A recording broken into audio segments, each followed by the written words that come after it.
Hi everyone, Megan Williams here from Experience Nissan, and today we're going to do a quick tutorial on how the power liftgate on the 2020 Nissan Rogue works.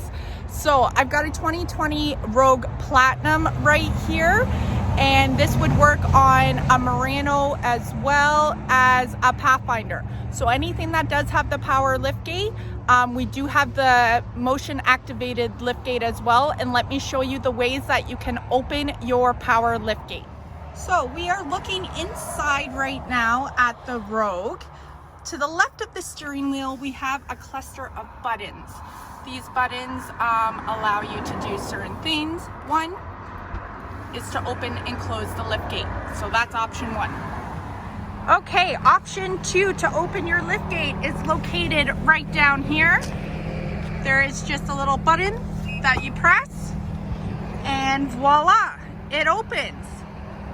And located right up here is your way to close it.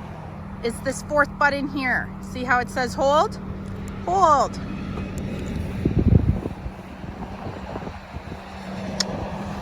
Want it closed? Hold. It is our Motion Activated Liftgate. What you have to do is have the key on you. Car can be turned off, it can be on, but must have the key. You step, kick, step back, and it opens. And same with closing. Step, kick, step back.